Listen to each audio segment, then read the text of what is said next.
Good morning students, कैसे हो आप लोग सभी? मज़े में हो ना? तो मज़ा आ रहा है आप लोगों को स्टडी करने में? हम लोग जो वीडियो सेंड कर रहे हैं बहुत मज़ा आ रहा है। रिव्यू आ रहे हैं बच्चों के, फ़ोन कर रहे हैं कि सर ऑनलाइन क्लासेस से ज़्यादा बेटर है आपकी जो यूट्यूब हम क्लासेस देख रहे हैं, वो ज़्यादा इन्जॉयमेंट है, वो ज़्यादा मज़ा आ रहा है हमें। तो बहुत अच्छी बात है कि आप लोगों को मज़ा आ रहा है। तो मज़ा लेना ही नहीं है, आप लोगों को स्टडी करना है, नोट्स बनाने हैं और बहुत ही सीरियस होकर स्टडी करना है।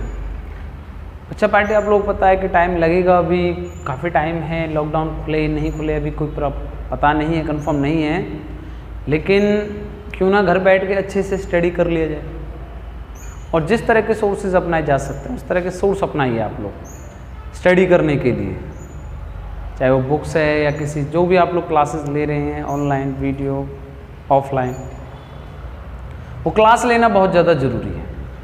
अगर आप लोग क्लास लेते रहोगे तो आपको समझ में आता रहेगा। तो मैं रचित सर फिजिक्स गुरु आपके लिए आज जो टॉपिक लेकर आए हैं वो ग्रुपिंग ऑफ इंडक्टेंस है, two coil in a series and two coils in a parallel. लेकिन उससे पहले हम बार बार एक चीज़ कहते आए हैं कि अगर आप लोगों को हमारी वीडियोस पसंद आ रही हैं, आप हमें सपोर्ट कर रहे हैं, very very thank you so much. But और सपोर्ट करने के लिए अपने जितने भी अपने कलीग्स हैं, आप लोग फ्रेंड्स हैं, उनके पास हमारे यूट्यूब चैनल को शेयर करें, उनसे सब्सक्राइब कराएं और लाइक करें वीडियोस को, और जितना ज़्यादा हो सकता है उतना देखने की कोशिश करें। ओके, तो now topic will be start now grouping of inductance. Now next topic is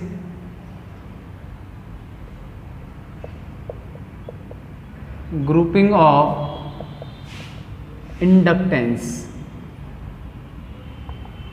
grouping of inductances topic है हमारे पास में, और सबसे पहला टॉपिक है इंडक्टेंस इन सीरीज। हम इंडक्टेंस की जगह हम ये भी कह सकते हैं कॉइल इन सीरीज की बात कर सकते हैं, टू कॉइल्स इन सीरीज की बात कर सकते हैं। तो सबसे पहले क्या किया है हमने, दो कॉइल्स ली इस तरह से,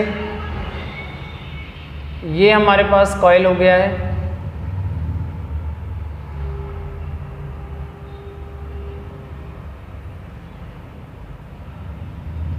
इस तरह से।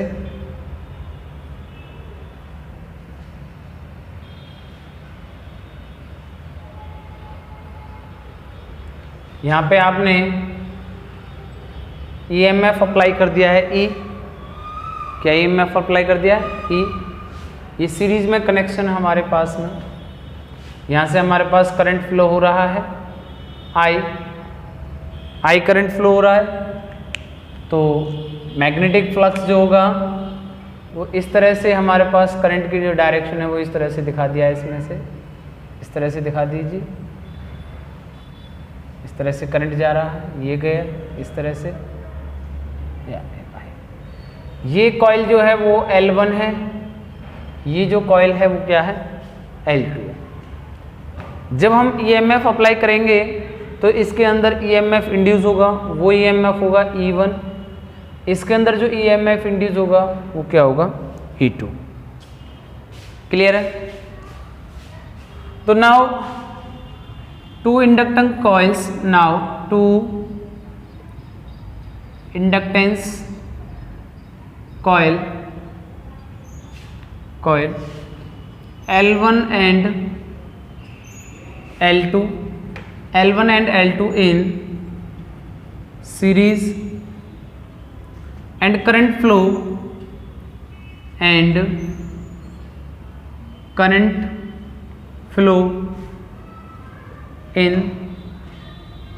in sense of direction. Current flow in sense of direction is same, जो करंट फ्लो कर रहा है sense of direction, current flow same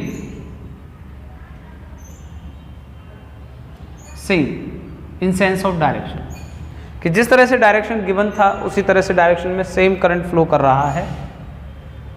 तो हमारे पास में टू इंडक्टेंस कॉइल्स थी, जब हमने when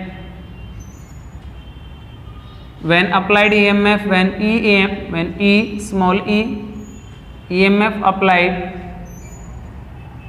applied on the two coils, then induced EMF जो induced EMF हुआ है, जो E हुआ है, ये EMF अप्लाई किया था, हमारे पास जो E रहेगा वो E इक्विवेलेंट रहेगा किसके, E1 प्लस में E2 के, E1 प्लस E2 के रहेगा। सेम डायरेक्शन में करंट फ्लो कर रहा है। Now induced EMF, now induced EMF in two coils in series connection,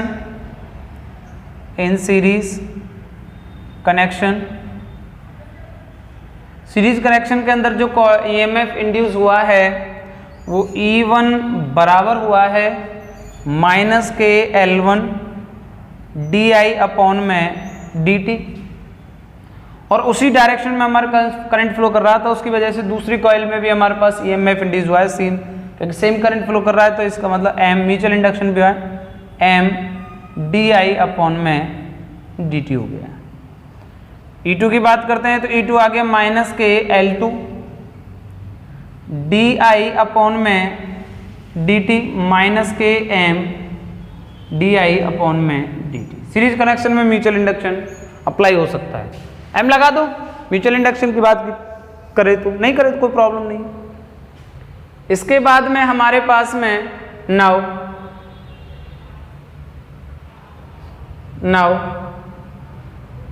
total EMF जो होगा वो E इक्विवेलेंट होगा बराबर किसके, माइनस के L इक्विवेलेंट DI अपॉन में DT के। Put all the values in equation number first. तो जो इक्विवेलेंट था इंड्यूस EMF जो बराबर आया वो बराबर आया माइनस के L इक्विवेलेंट DI अपॉन में DT। E1 की वैल्यू हो गई है माइनस के L1 DI अपॉन में DT माइनस के M DI अपॉन में DT प्लस के E2 था माइनस के L2 DI अपॉन में DT माइनस के M DI अपॉन में DT। क्लियर है? तो माइनस के L इक्विवेलेंट DI अपॉन में DT इक्वल हो गया हमारे पास में, इसमें से माइनस कॉमन ले लिया है तो क्या बच गया L1 plus M plus L2 plus M DI upon में DT। तो DI अपॉन DT से DI अपॉन DT कैंसिल हो गया, माइनस से माइनस कैंसिल हो गया, तो L इक्विवेलेंट दिखाई दे रहा है, L इक्विवेलेंट इक्वल आ गया हमारे पास किसके, L1 प्लस L2 प्लस में 2M।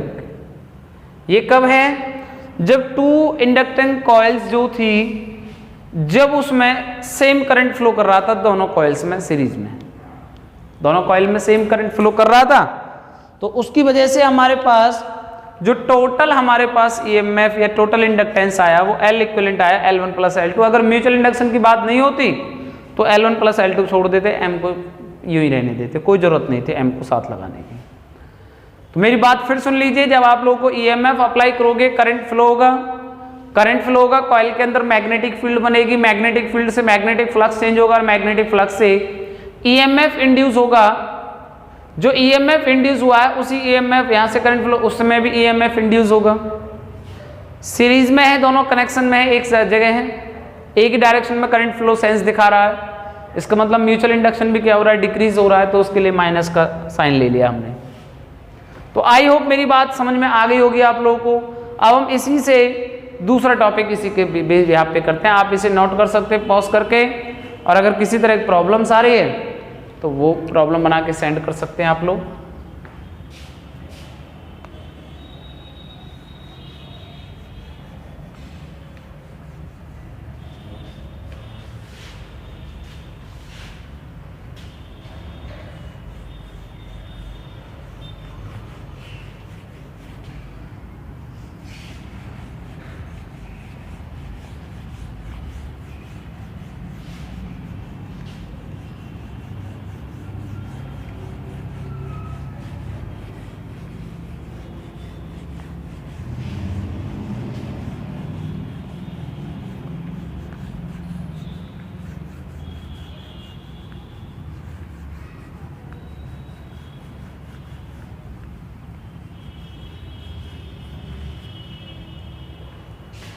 अब हमें इसी के साथ में दूसरा टॉपिक करना है कि दो इंडक्टेंस कॉइल्स होंगी L1 एंड L2।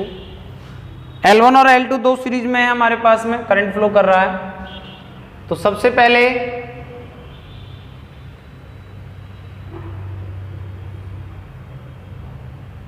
ये कॉइल हो गई है,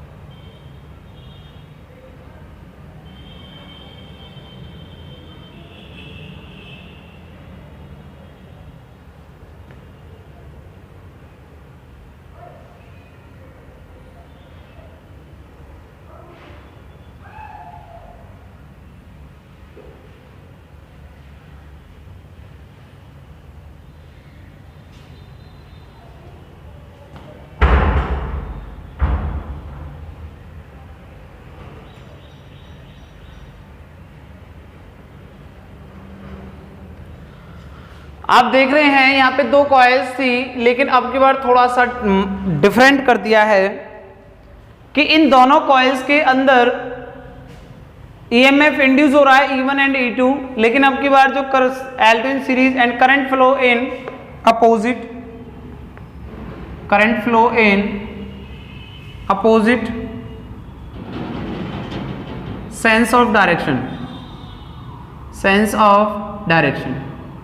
जिस तरह से डायरेक्शन का सेंस है उस तरह से हम क्या देख रहे हैं कि एक कॉइल्स में क्या कर रहा है, अपोजिट करंट फ्लो कर रहा है, अपोजिट जा रहा है। अब हमारे पास ईएमएफ अप्लाई करना पड़ेगा, तो जो टोटल ईएमएफ है अब हम इसमें डायरेक्ट थोड़ा सा कर लेते हैं। E बराबर हमारे पास आ गया है E1 प्लस E2। तो now induce EMF, now induced EMF, induced EMF in two coils, when opposite direction, when opposite direction। जब डायरेक्शन अपोजिट हो गई तो दो कॉइल्स के लिए जो EMF आया वो EMF E1 बराबर हो जाएगा माइनस के L1 DI अपॉन में DT, लेकिन अब की बार जो म्यूचुअल इंडक्शन होगा वो उसके अपोजिट में इंक्रीज होगा, तो प्लस का M DI अपॉन में क्या हो जाएगा DT। E2 इक्वल टू हो जाएगा माइनस के L2 DI अपॉन में DT प्लस के M DI अपॉन में क्या हो जाएगा DT हो जाएगा। तो इस तरह से टोटल एप्सिलॉन इक्विवेलेंट जो होगा वो माइनस के L इक्विवेलेंट DI अपॉन में DT के हो जाएगा। क्लियर है? ऑल द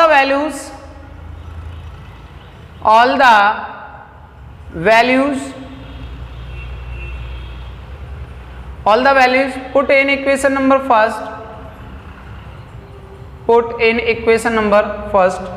तो E की वैल्यू हो गई माइनस के L इक्विवेलेंट DI अपॉन में DT हो गया है, इक्वल हो गया है माइनस के L1 DI अपॉन में DT प्लस के M DI अपॉन में DT माइनस के L2 DI अपॉन में DT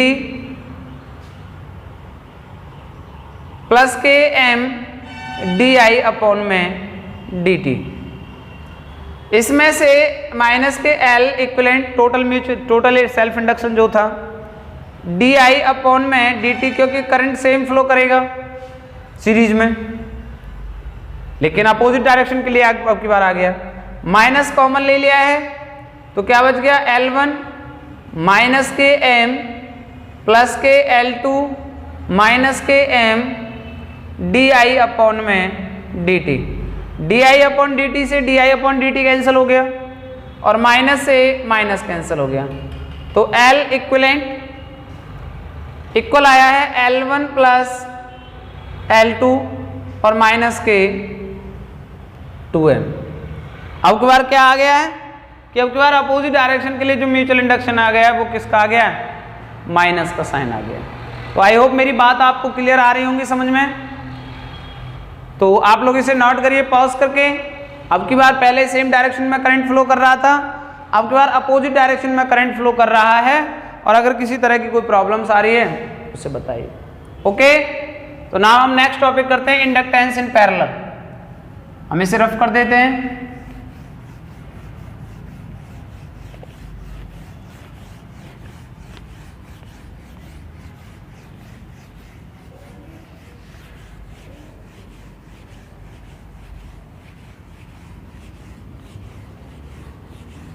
म्यूचुअल इंडक्शन लास्ट वाले जो टॉपिक था उसमें क्या था बच्चा पार्टी, उसमें हमारे पास सेम डायरेक्शन में करंट फ्लो कर रहा था, इसकी वजह से वो क्या आ रहा था, डिक्रीज वैल्यू में माइनस का आ रहा था, इंडिकेट कर रहा था। लेकिन अब की बार अपोज करने लगा, मैक्सिमम वैल्यू के लिए प्लस ले लिया है। क्लियर है। अब हम बात करते हैं कि हमारे पास इंडक्टेंस इन पैरेलल टॉपिक है हमारे पास में,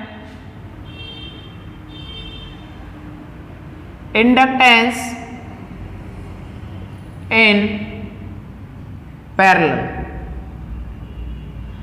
इंडक्टेंस इन पैरेलल की बात करते हैं बच्चा पार्टी, तो उसके लिए क्या किया है कि हमने इस तरह से करंट फ्लो कराया है। ये एक कॉइल हो गया है, एक ये कॉइल हो गया हमारे पास में, ये इस तरह से दिखा दिया है, इस तरह से दिखा दिया। यहां से आपने ईएमएफ अप्लाई किया E, ये करंट गया I, इस तरह से करंट I जा रहा है, लेकिन इसके लिए चला गया I1 क्योंकि ये L1 था, इसके लिए चला गया I2 क्योंकि ये L2 था। ये करंट फ्लो करेगा इस तरह से और ये इधर आके क्या हो गया, I करंट हो गया। तो हम लिख सकते हैं कि now two inductance coil, now two inductance coils L1 and L2, L1 and L2 are connected in parallel,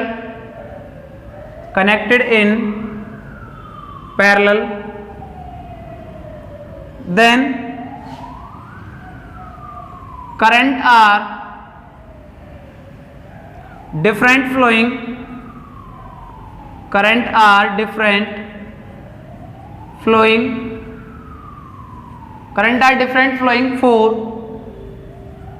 for L1 and L2.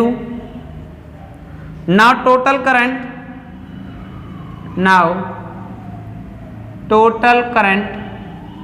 जो टोटल करंट आया है बच्चा पार्टी वो आया I इक्वल टू आ गया I1 प्लस I2 के। I1 plus I2 अगर मैं डिफ्रेंशिएट कर दूं तो ये आ जाएगा d अपॉन dt, इधर लगा दीजिए ये I हो गया, d अपॉन dt इधर लगा दीजिए ये हो गया I1, d अपॉन dt इधर लगा dीजिए ये हो गया I2। अब इसके बाद में when EMF applied, when EMF applied when EMF applied E, then induce EMF also E। जो आपने ईएमएफ अप्लाई किया था और ईएमएफ जो इंड्यूस हुआ वो भी हमारे पास ई हुआ है। तो इस हिसाब से now induce EMF for two coils different है, हमारे पास पैरेलल में लगा हुआ है तो इंड्यूस ईएमएफ सेम रहेगा। तो E इक्वल टू हो गया माइनस के L1 DI अपॉन में DT। इसमें म्यूचुअल इंडक्शन 0 हो जाएगा क्योंकि पैरेलल में कनेक्शन है हमारे पास, सीरीज में नहीं है। L1 को इधर लेकर आ जाइए तो E अपॉन में क्या हो गया L1 माइनस के हो गया DI अपॉन में DT and E equal to हो गया माइनस के L2 DI अपॉन में DT हो गया।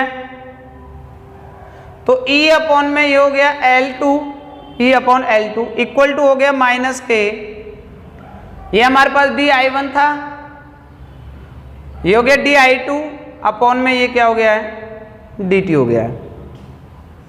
क्लियर है? तो नाउ टोटल EMF नाउ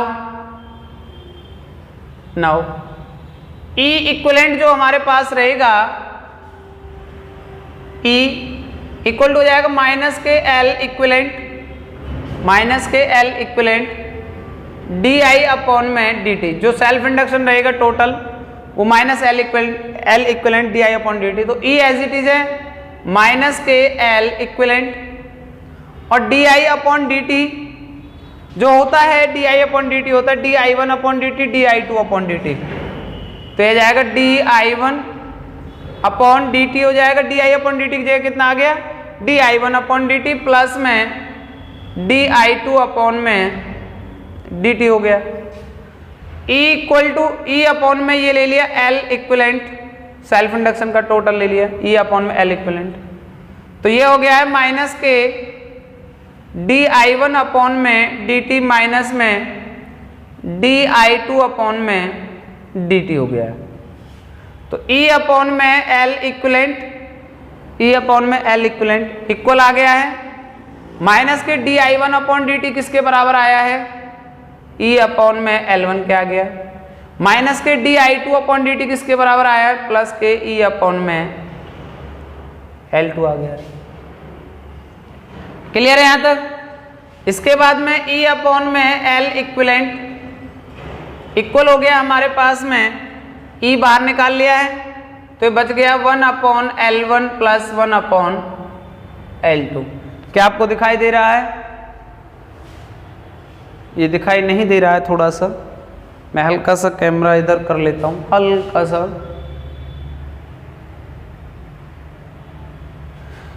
तो ये हो गया है E upon L equivalent minus के E से E कट गया तो 1 अपॉन L इक्विवेलेंट बराबर हो जाएगा 1 अपॉन L1 प्लस में 1 अपॉन L2।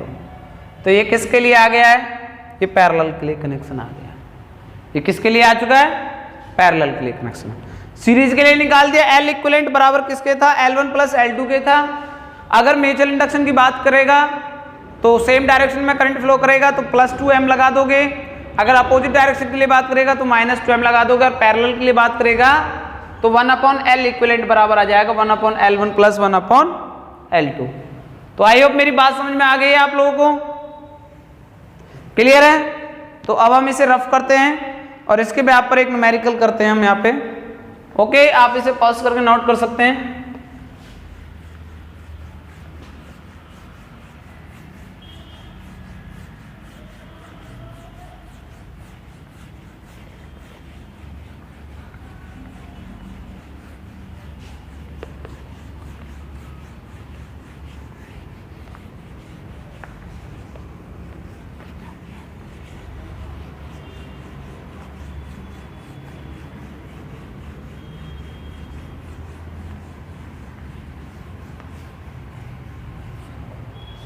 यहां पे एक न्यूमेरिकल लेना है हमें।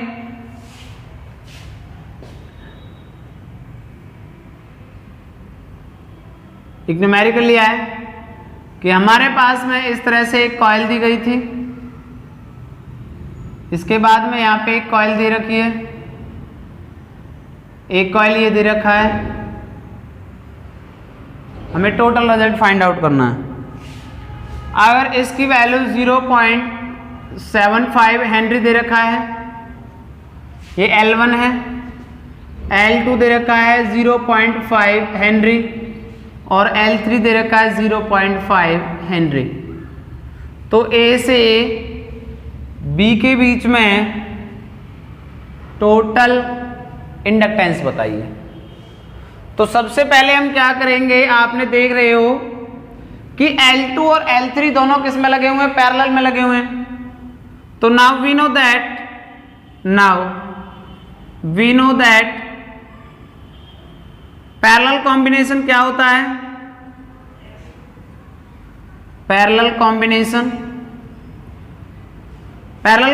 होता है 1/L इक्विवेलेंट बराबर हो जाएगा 1/L2 प्लस में 1/L3। तो 1/L इक्विवेलेंट बराबर हो गया 1/L2 की वैल्यू हो गई 0.5 प्लस 1/L3 हो गया 0.5। इस पॉइंट को हटाने के लिए हमने ऊपर 10 कर लिया है, इस पॉइंट को हटाने के लिए हमने ऊपर 10 कर लिया। तो पॉइंट से पॉइंट हट गया, क्लियर है। 5 से ये कितने पर चला गया, 2 पर। 5 से ये कितने पर चला गया, 2 पर। तो 1/L इक्विवेलेंट बराबर किसके आ गया, 4 के। तो L इक्विवेलेंट किसके बराबर आ गया, 1/4। और 1/4 को जब सॉल्व किया तो ये आ गया 0.25 हेनरी के बराबर। इसका मतलब अब जो रिजल्ट आया है वो इस तरह से आएगा हमारे पास में कि ये कनेक्शन दे रखा था A, ये हमारे पास L1 की वैल्यू थी, L1 बराबर आ गया 0.75 हेनरी प्लस में अब इन दोनों का जो कनेक्शन आ गया है वो आ गया है हमारे पास में L इक्विवेलेंट बराबर आ गया 0.25 हेनरी। तो नाउ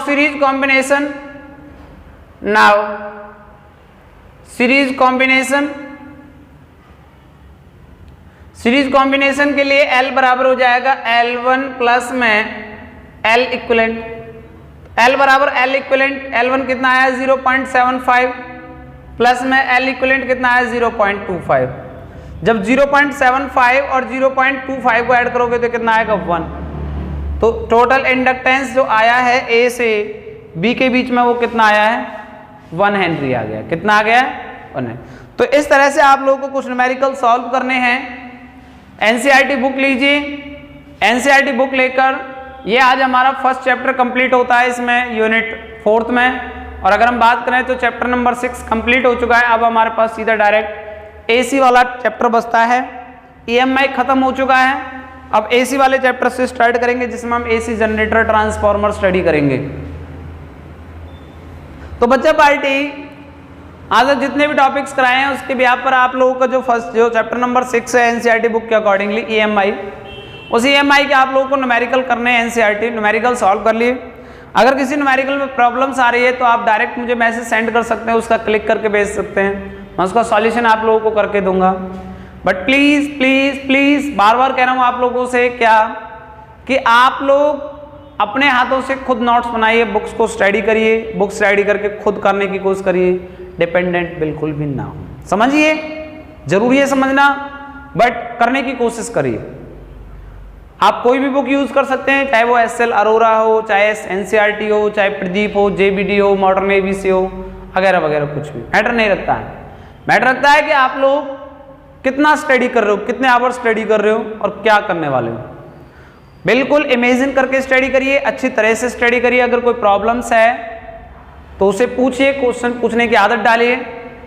तो आई होप मेरी बातें आप लोगों को समझ में आ गए होंगे। तो आज आप लोगों को ये चैप्टर ईएमआई खत्म हो चुका है, अच्छी तरह से स्टडी करिए, नोट्स बनाइए। Okay, thank you so much. And again फिर दोबारा से एक चीज़ कहना चाहूँगा कि अगर आप लोग मुझे सपोर्ट करते रहोगे, सपोर्ट करने का मीन्स क्या हो गया, सपोर्ट करने का मीन्स हो गया आप मेरे चैनल को लाइक करते रहिए, सब्सक्राइब करते रहिए और शेयर करते रहिए। जितना आप लोग लाइक, शेयर और सब्सक्राइब करोगे उतना ही मुझे सपोर्ट मिलता रहेगा और मैं आप लोगों के लिए अच्छी अच्छी वीडियोस डालता रहूँगा। Okay, thank you so much, bye bye.